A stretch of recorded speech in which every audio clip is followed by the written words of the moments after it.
நம்ம ஊரில் திண்டுக்கல் திராட்சை குழந்தைகளுக்கு ரொம்ப ரொம்ப முக்கியமானது. சளி இருக்கும்போது, இல்லைன்னா ரொம்ப இறைப்பு இருக்கும்போது வேண்டாம். மற்ற நேரங்களில் நம்ம ஊர் பன்னீர் திராட்சை அது விதையோடு இருக்கும், அதுதான் சிறப்பு.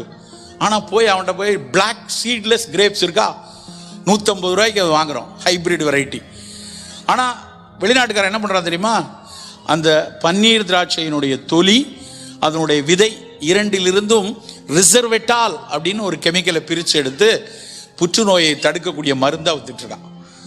ஆனால் நம்ம என்ன சொல்லி கொடுத்துருக்கோம் சின்ன பிள்ளையில, விதையுள்ள திராட்சையை தின்றாதடா, உள்ள செடி வளர்ந்துரும்.